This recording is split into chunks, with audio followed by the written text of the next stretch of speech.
Welcome in, everyone, to another episode of Dogs Down South. I'm your host, Ted Turner, and I have a old friend with me tonight. Not in the age category, Bobby. So no, don't hit me for that. I'm not talking about an age. Just an old friend. We go way back, and was part of the first days of Dogs Down South. And Bobby, welcome in, man. How are you tonight? Man, doing good. Good. Glad to be back. Really excited, man. We're like, what, 2 weeks out from start of the We season? are 11 days, man, or as Fish likes to say it, he likes to count business days. So we're about 8 or so business days away Yeah. from Georgia football. Yeah. Either So way, good I'm to be, excited.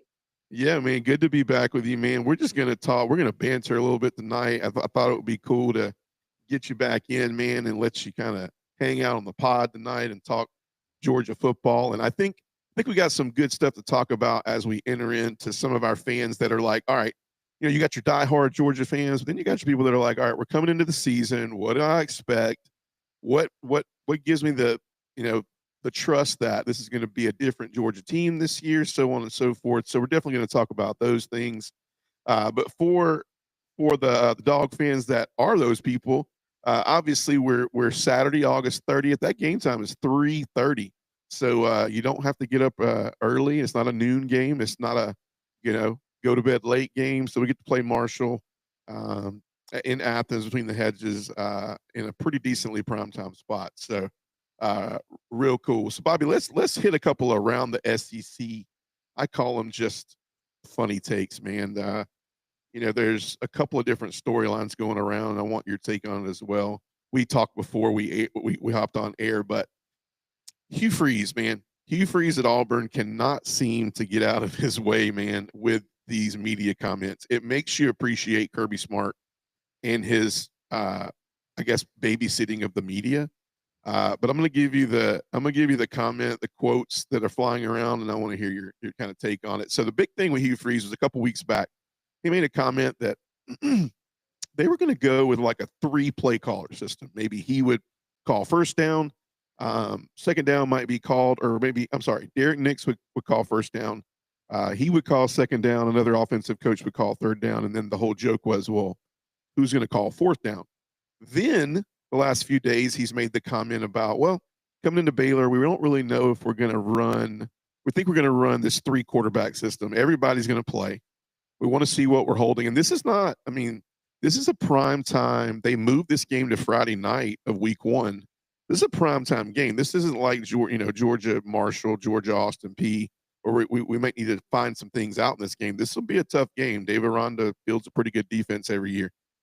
And so the whole joke is like, okay, so we got three play callers, we got three quarterbacks we're going to play. So we got nine possibilities for miscommunication and screw ups. And so I'm starting to wonder, is Hugh Freeze trying to pull a Lane Kiffin troll mode, or is this like really how it's going to be this year with him?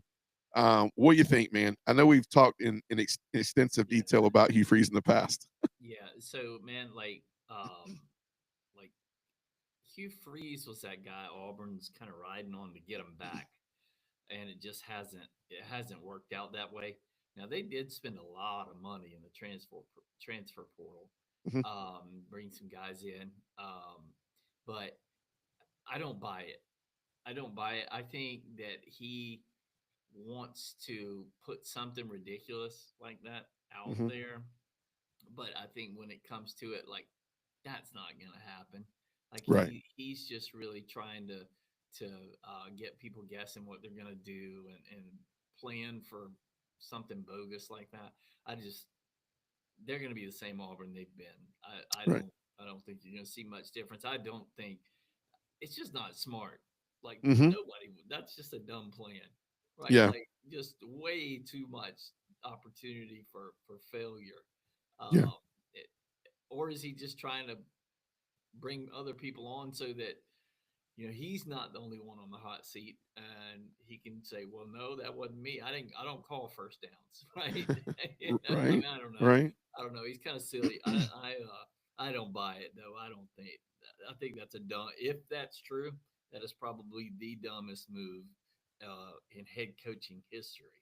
Yeah.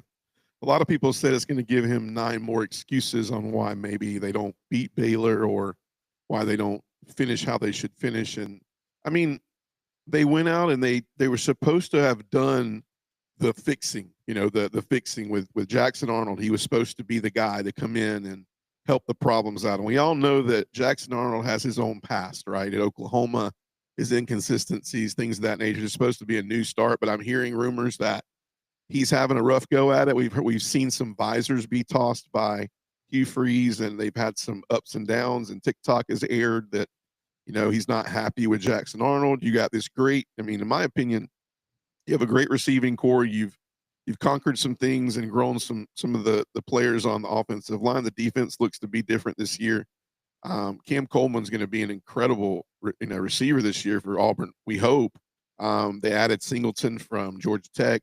I mean, they added a lot of things, but either this is a full troll or this is excuses why if they don't do well this year that he can get off the hook again, or I don't know, man. It's comical at best. But moving on, Arkansas, another around the SEC moment. So Sam Pittman I like Sam Pittman, man. Obviously, Sam Pittman was a dog. He coached the offensive line for Georgia.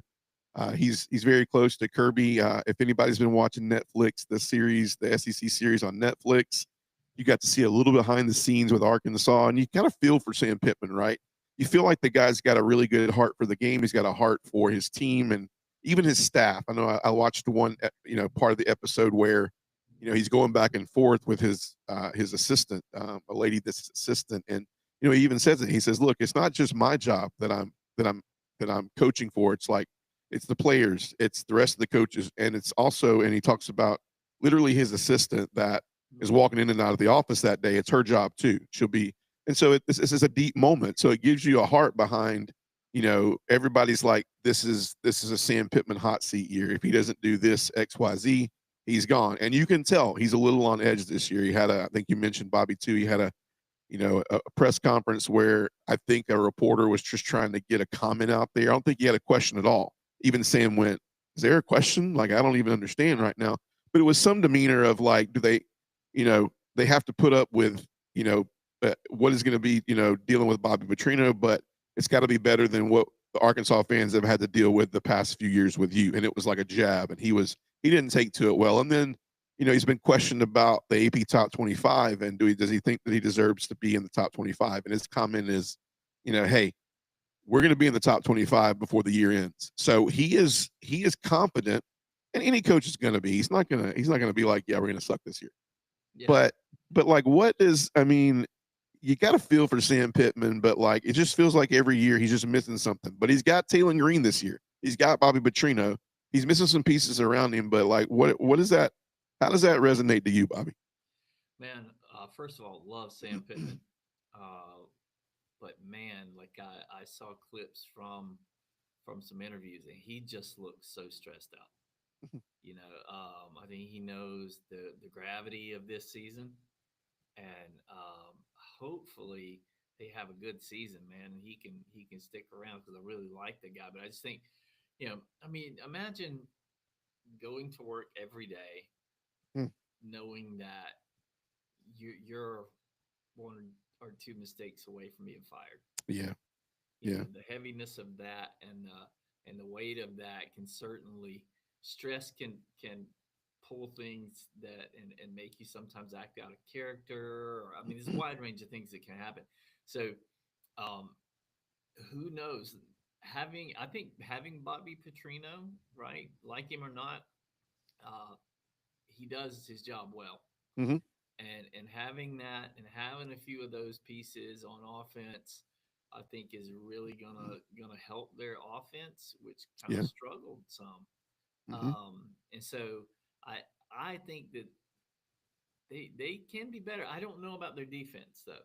hmm That's kind of my question. Is I'm not I haven't heard a whole lot about their defense, and hmm so I know that last year, man, it unloaded. They all went somewhere else. right, you right, know. And so I just don't know what he's going to have. I don't, right. and let's be honest, man, like it's hard to get these kids to commit anymore with how wide open the transfer portal is. And it's almost like just, hey, I can, even if I have a good season, I can go hmm make more somewhere else. You don't have the buy in there. So it's a different atmosphere for a coach now. Yeah. Just a lot adding to the weight on his shoulders. So I don't know how he's going to react to it. We'll see. Yeah. Yeah. No, 100%. That's kind of the story. I mean, Taylor Green is an incredible. I mean, Taylor Green could be a standout in the SEC, possibly with some of the players around him, like some of the other teams have in the top 5 or 6 of the SEC. I mean, Taylor Green could do really, really well. I just don't know if he's got enough around him, Yeah. playmakers around him. I don't know if he has a run game. Like you said, the defense. Is he going to be on the sideline more than he's on the football field? So you kind of throw all those things out. And if Arkansas can't get off the field, then Bobby Petrino's a waste of a salary, right? Right. So I totally agree with you. I feel for Sam, man. I feel for Sam, and I know he's been part of a lot of people ask me. They're like, what's the 1 or 2 jobs that you're like, it's hot seat job this year? I mean, And part of me, like not that I wish bad for him. I'd love to have him back coaching the O line at Georgia. yeah, yeah, I mean, I would be fine with that. You know. yeah. Dude, I would take Sam Pittman back in a heartbeat. And he was a guy that Kirby had a heart for. He broke into the head coaching position at later on in his career, and he was great for Arkansas. I mean, he's from around that area, but he's dealt with a lot of stuff, man. I mean, even to the point of like sabotage. There's been rumors around that the university's not spending a whole lot of NIL money and donor money because they're like, look, if he can't if he can't use it and he can't get players and get wins, then we'll wait for Sam to implode and then we'll give it to the next coach. That's tough to hear, man. He hears it. So it's tough, man. So, but good stuff, man. Auburn, Arkansas, both two teams that I mean, I will tell you this. I mean, I look at Arkansas and I look at their first 4 games, and they get out of the box. They have Arkansas State.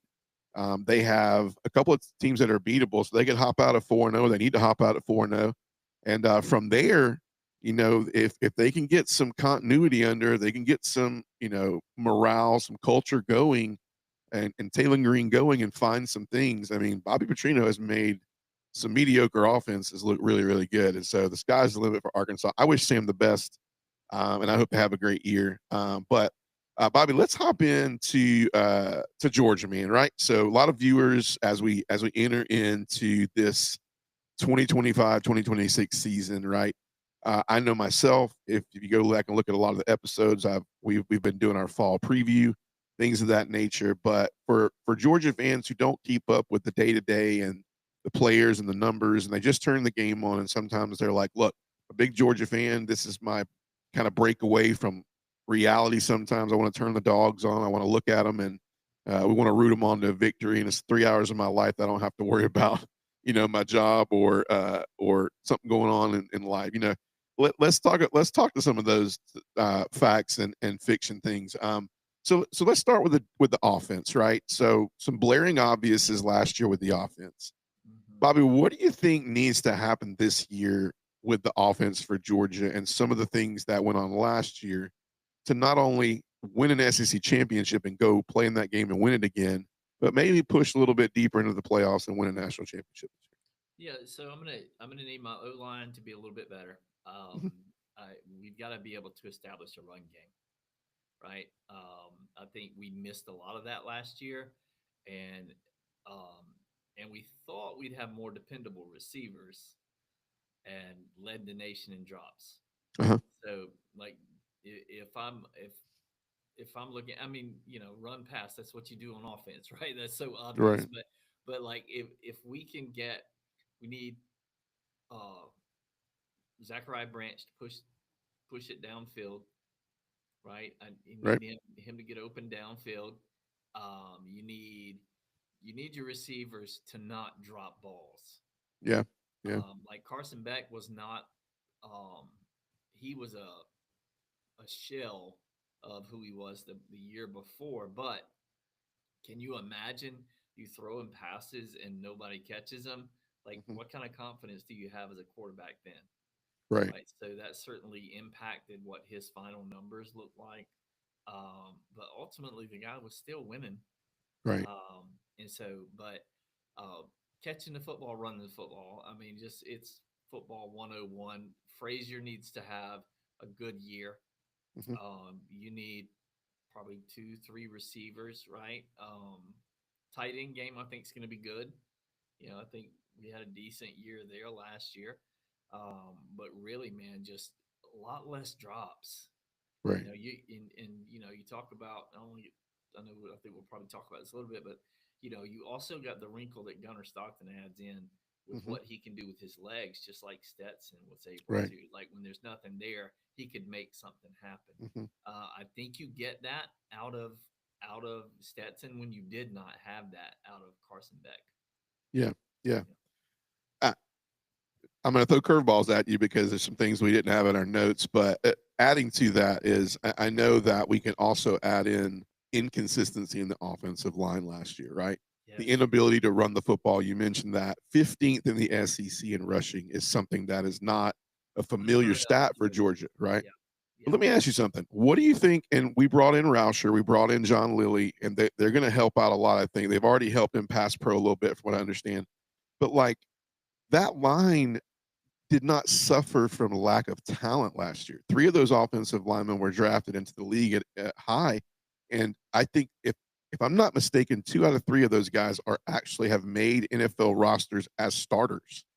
So, what was the disconnect last year in the inability to run the football and the continuity and the blocking scheme with the line? I mean, I don't know. Maybe chemistry. Yeah. The guy back there calling the barking out the signals matters. Hmm. And last year it just felt like Carson Beck was so distracted with everything else going on in his life, right? Yeah. That he comes into the season all this Heisman chatter, and he's dating this girl from Miami, right? And Cavender like twin. Yeah. just social media, like it was almost like he was more worried about those types of things. And I've heard some things, and you don't never know what's true, but that it became a distraction, and people almost kind of resented him some in that locker room for the distraction that was there. Right. Um, so if you don't have a good relationship between the quarterback and the O line, like, are they going to want to wag Right. the tails for you, right? Like, Yeah. I don't know if that was the problem, man. I don't know. Like it's hard to say without being there and seeing practices every day and seeing things. You also had some injuries, right? That kind of Yeah. popped up, and you got to play through those. But with Georgia being as stacked as they are and the depth that they have across every position, right? Right. The offensive line, we should have not have ended up 15th in rushing. That's sad. Yeah. Yeah. That's sad, especially because those guys were being touted as Georgia and Michigan is almost like every year. Those are the Right. O lines going into the season that people are talking about, and we just underperformed. Yeah. Yeah. No, I couldn't have said it better. I mean, I think you can look at a lot of small details here or there. You can look at, but a lot of people are questioning this line again this year. And you look at the way Georgia does things. Kirby tries to be too deep at every position on the front line. He'd love to be 3 deep. It's harder in an NIL era to do that, but Georgia's still been able to do it. And so you look at the talent coming back, Monroe Freeling. You look at Ernest Green. I'm hearing Ernest Green is actually being moved to left. I'm sorry, right tackle from left tackle this year. So that means, Micah Morris, obviously one of the strongest players, not only on the line, but on the team. You like Drew Bobo. I like this line, right? Here's another guy that is stepping through the to try to crack the lineup. That is a name that people need to know. Juan Gaston is an enormous freshman that is really performing at a high level and is right in the mix for that right guard position with Michael Uini. Sorry, Daniel Calhoun, Michael Uini. But apparently, from what I'm hearing at the scrimmages, is that Gaston is. I mean, he came in. I mentioned this a little bit in the last podcast. Is he came in playing at around 300. Played his last high school ball games at around 370. He's dropped about 30 pounds. He's playing at 340. But Kirby is okay with that because he was moving really well at 370. He's moving pretty good at 340. But felt like that when Gaston was in the rotation that we ran the ball a little bit more effectively. And to hear that means is really news, and it's to dog fans' ears. It's like, okay, what? So we're are we back to an offensive line that can go back to the days when we won national championships where we pushed people around and ran the ball? And man, what kind of pressure would that have taken off of Carson Beck, right? You Yeah. you kind of want to ask yourself, what could have been if we could have ran the ball, right? Yeah. Um, I, I'm I'm not on the fence about the line. The talent is there. But if we just focus on talent, then we have the talent last year. So I do think that adding Roushman, adding John Lilly, Stacy Searles, I mean, Kirby's not an excuse maker. He's not one of those, if you do the same, he's definitely one of those people, if you do the same thing the same way every day, you're going to get the same result. So if you just leave Stacy Searles on an island this year and do the same thing, are we going to have 5, 6, 7 incredible, you know, offensive linemen that just can't get it together this year? So Yeah. we'll see how it connects. But let's transfer to defense, because there were also some things on defense last year that makes us question, you know, this defense a little bit in a whole. You know, the inability to sometimes get off the field, which is unlike Georgia. Some games that we should have won by a lot, we found ourselves in the third or fourth quarter against some of these teams because the defense was most of the time allowing a lot more rushing yards than we're used to allowing at Georgia. So let's do the same question, but I'd love to hear what you want to say. I'd love to hear what you think about defense. So, what needs to happen differently on defense for Georgia next year to not only win the SEC again, but to win a national championship? Yeah. To me, it's simple. The biggest room for improvement is getting to the quarterback. Okay, Your guys up front, we did not, we did not get to the quarterback well. right. And so I guess you kind of got spoiled. We had Jordan Davis and Jalen Carter and those guys. You need a guy in the middle, right, who's going to draw a double team, Hmm. right? Because that's going to free up another guy, right? And so if you don't have that difference maker, that playmaker who can draw a double team, then you don't, you're not giving yourself the best advantage, right? When you can get a guy that draws a double team, like, you're going to get to the quarterback. And so Yeah, I am super excited. I've heard so much hype about this kid from Army. Um, yeah. Ella Madozi. yeah, and really excited to see what he does, man. CJ Allen, Hmm. like, I mean, just I'm excited to see what they do. And I gave him a lot of flack, but out on the outside, man, you had Dalen Everett, who really, for all intents and purposes, had a solid year last Hmm. year. Hmm. The year before was abysmal, right? Yeah, But to me, he was probably the most improved player that we had last year. And so, yeah. looking forward to him continuing that trajectory towards excellence, and see where that ends up on the outside. I'm excited. I think Ellis Robinson, I think, is probably going to see the field some this year. I'm excited to see Mhm. what he can do. That dude's a boss. KJ Bolden, right? I mean, probably one of the better safeties in the game, right? As a Yeah, freshman, had a really good year. Now that he knows a little bit more about what he's doing, and right, right. he can strap it on and let it fly. Yeah, I Uh, agree. I agree. and when he's not having to think about it so much, and so I think if we can get to the quarterback, though, I think we're good everywhere else, right? If Yeah. we can get to the quarterback consistently, and it doesn't have to end up in sacks, right? There weren't even enough hurries, Right. right? You throw that quarterback off on his timing, and make him throw it a little quicker than he wants to. Right. Those things matter too, right? It's not just sacks; it's getting in his face, right? Yeah. Letting him know you're there. And we didn't do enough of that last year. Yeah.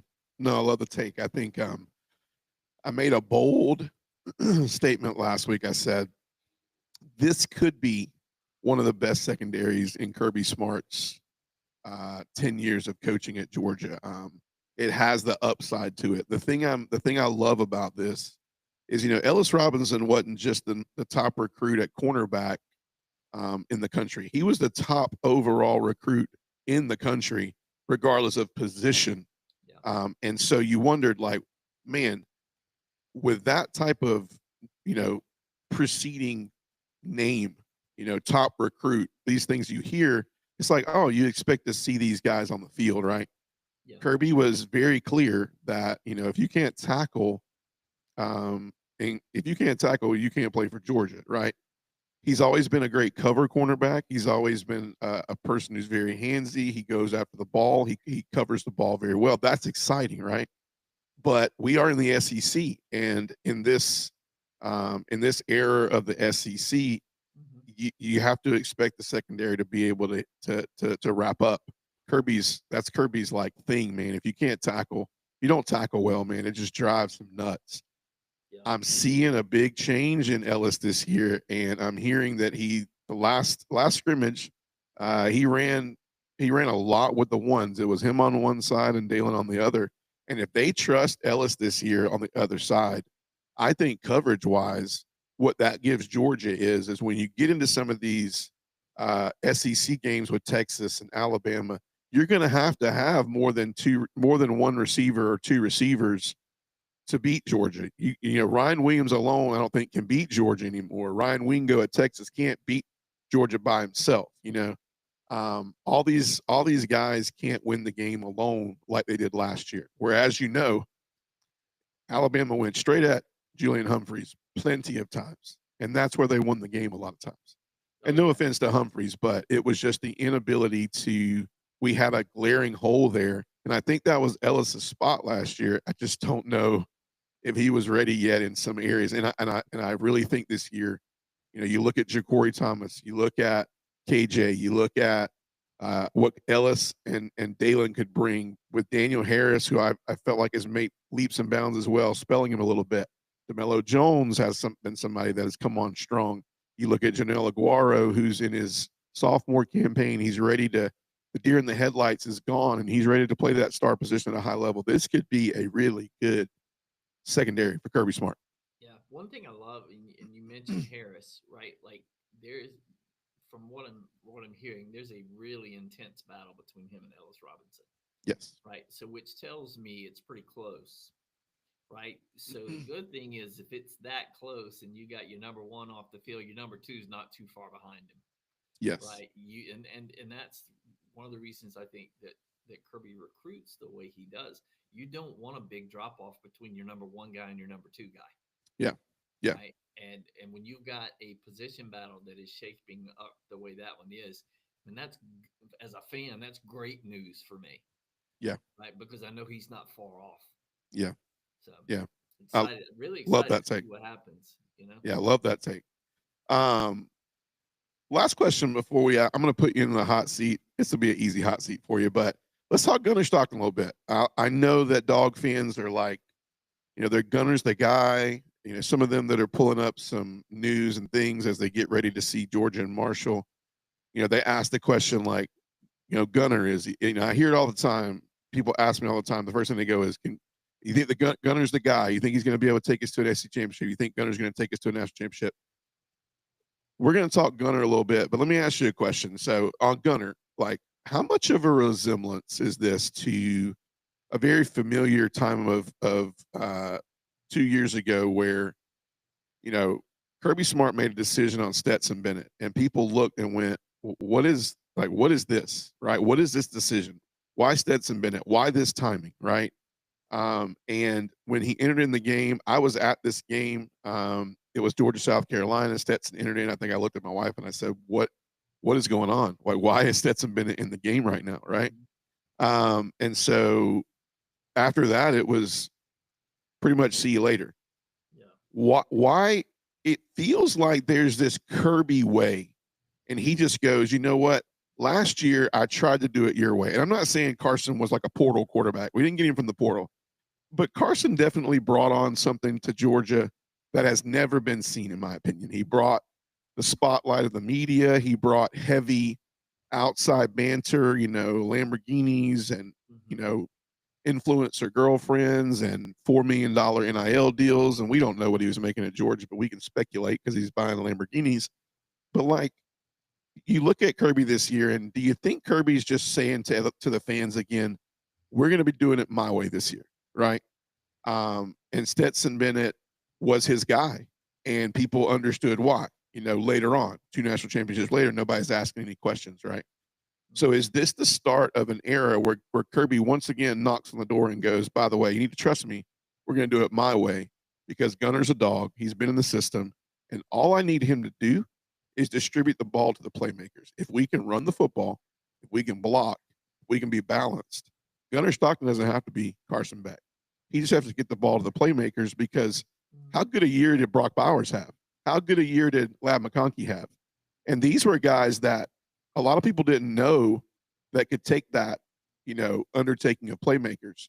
But when they got the ball in the right positions, they did incredible things with it. What do you think about this whole scenario? I think Kirby wants the best guy on the field, right? One thing I will say about Kirby though, like is sometimes he has been loyal to a guy who's been loyal to the program, Mm-hmm. right? And that's not a bad thing.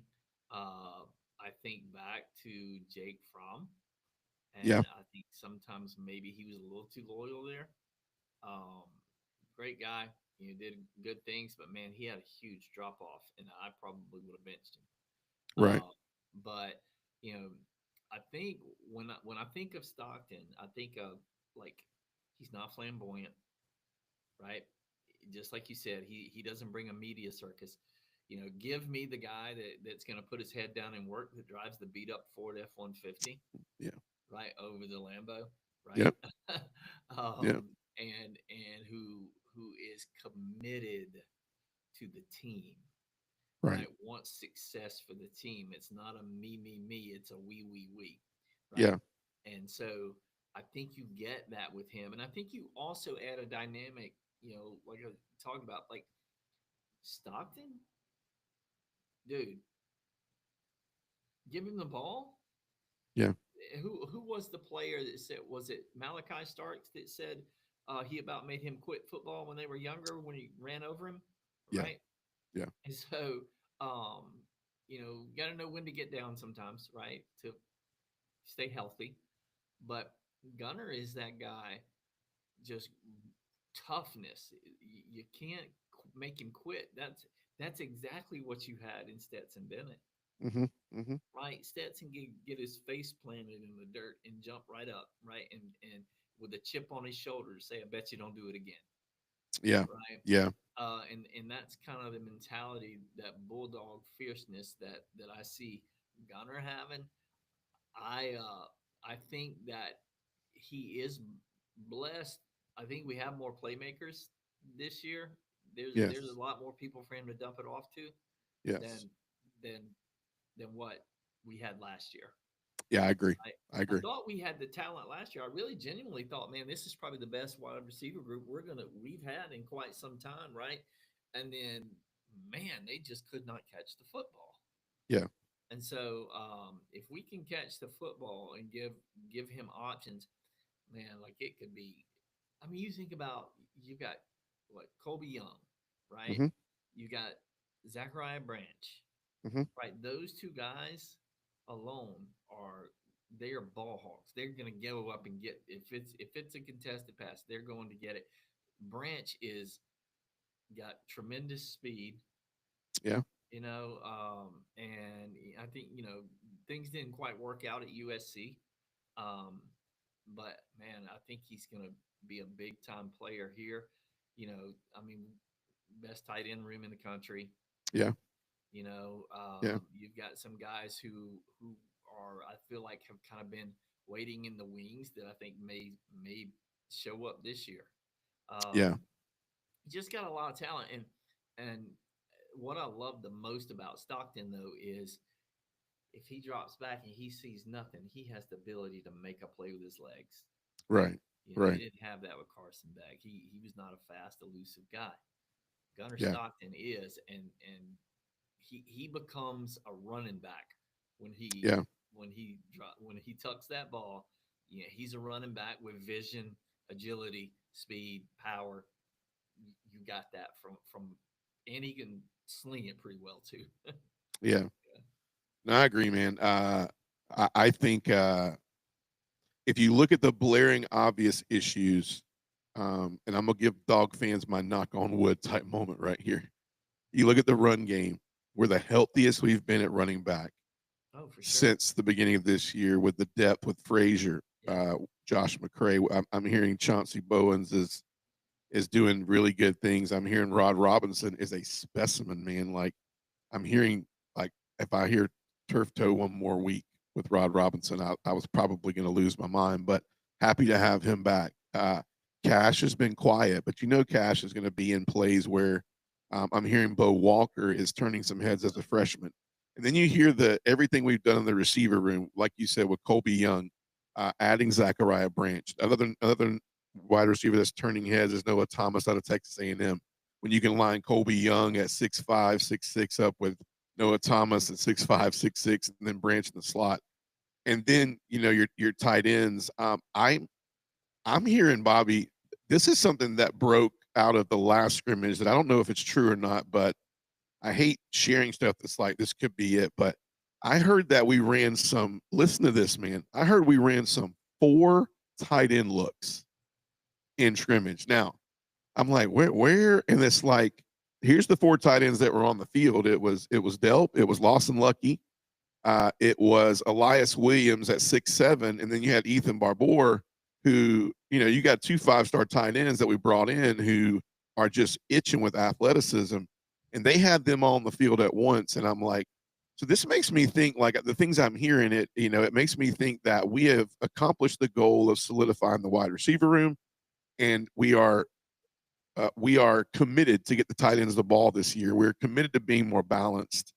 That is scary for teams this year that get Georgia, because also Georgia gets you a lot of times at home this year, right? Yeah. With a lot on the line, a home win streak, and all those things. But that's promising, and I like Gunner, man. I'm right there with you.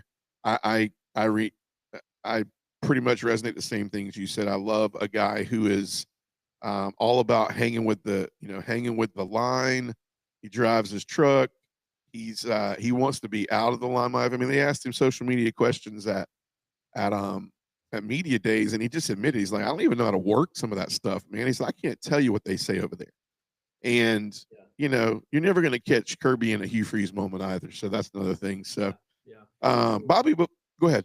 Real quick, I think about that tight end room we're just talking about, right? Man, I can remember all those games where in the Richt era, towards the end of the Richt era, and I was like, man, if we just had, Ben Watson, of course, was good, but I think he was underutilized. Yeah. I said if we when they strap their helmets on, like they let it fly on the defense, and they're coming at your quarterback. If you could just throw a hot route to a tight end, Mm-hmm. just dump it off, put it in his hands, let him make a play. For so many years, I was like, man, why do we not implement a tight end? Like, why are we not using tight ends more? And then here comes Brock Bowers, Yeah. right? And it was just like, yeah, this is what I've been wanting to see, right? And the Yep. success when that happened, when we started getting tight ends that were high quality tight ends who could block and catch the football and make plays happen. Mm-hmm. Let's be honest. Brock Bowers may be a generational talent. I Yeah. mean, I don't want to put that same expectation on Delp or Lucky or any of them, um, but I saw some pretty impressive things from Delp and Lucky Yeah. last year too, right? And then you get these new guys coming in too, and um, we have, I mean, without a doubt, the best tight end room. And so Yeah. if you run a 2 tight end set, man, right, and you've got linebackers when these guys are the only thing, they're hybrid receivers, Mm-hmm. right? They're fast like a receiver with tight end size. Mm-hmm. That creates some serious mismatches, Yeah, I agree. and that's what you're looking for, right? You're Yep. looking for a mismatch. And so when you've got that kind of tight end room, man, the more you can get those guys involved, the better it'll be. I agree, man.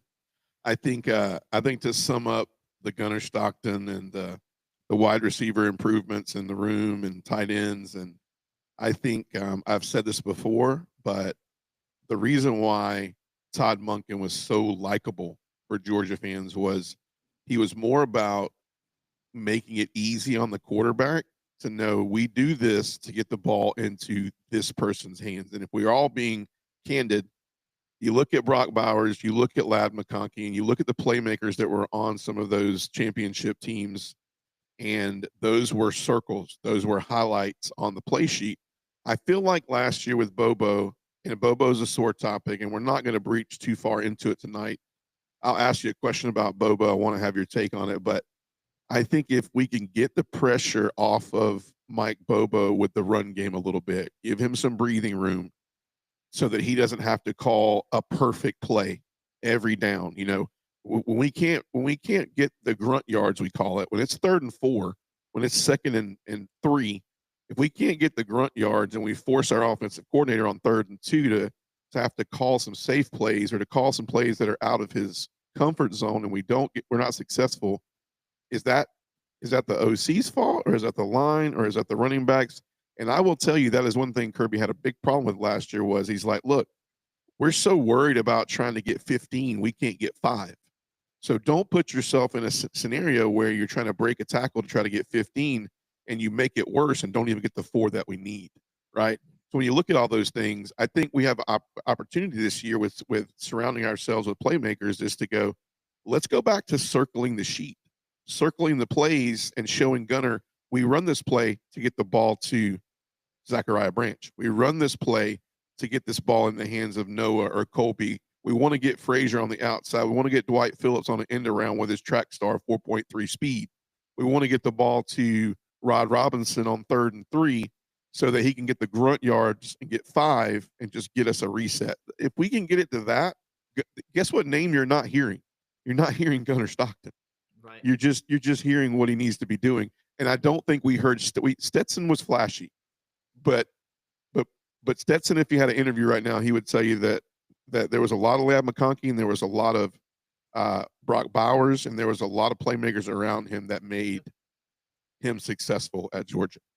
Oh yeah, for sure, for sure. And you know, we talk about Bobo, like, I mean, I really honestly meant like sometimes his hands were tied based on long yardage situations, right? If you never want to come up 2nd and 7, 2nd and 8, right? Like 3rd and 8, right? Like or Yep. penalties get you even in worse field position, right? But I mean, like I think Bobo took a lot of flack for things that weren't his fault. Like Yeah. if we execute the play to this call, right? He's not the one out there. We got to remember these are 18 to 22-year-old kids in most cases. And if they're not executing, right? He can't run out there and catch the pass for them. And I think our wide receiver drops really hurt us in really big situations last year. And Yes. that completely changes. Like if you throw a guy a pass and he's wide open and he drops it, guess what? Probably not going to throw it to him again the next Right. play, even if he's Right. open, right? Like I mean, you Mm-hmm. just don't have the assurance there, and that changes how Yeah. you got to call plays. I've never had a problem with Bobo other than 3rd and long, and we run a halfback draw, Yeah. or 3rd and Bobo. yeah, like I'm not okay with that. But like, I mean, really, honestly, man, I didn't think his play calling last year was all that bad. I think Yeah. that we just didn't execute. Yeah. I don't think that was his fault. Yeah. So my question though is, I mean, do you think it's a hard one, but we need to realize is this a reality? Is do you think if do you think Bobo can survive another? Doesn't matter how you draw it up, another offensive productive season that we had last year. Do you think he can survive another one of those, or is he kind of feeling a little bit of as this is like a hot seat year for him as the OC at Georgia? Yeah, I mean, it could be. It could be, right? You need a lot of things to happen, right? And but I think if he calls plays the way he did last year and we execute, I don't think you're having that conversation at the end of the season. Yeah. If whatever has to happen, whatever if whatever happens leads to the same type and the same lack of production that we had last year, no matter where it's dropped passes, whether it's what, right? Then yeah, I think you are having that discussion about is it time to move on from there. But you know, Yeah. if we catch the football, that's the key. Yeah. You If we run the football, we catch the football, we stop the run. I mean, what else? That's yeah, national football, championship right, components, right? right, right. All right, so I got a pretty comical question and then a pretty serious question for you as we end the night. We'll end it pretty light. Tell me most exciting game on your schedule this year that Georgia will play. Texas. Texas at home. Why?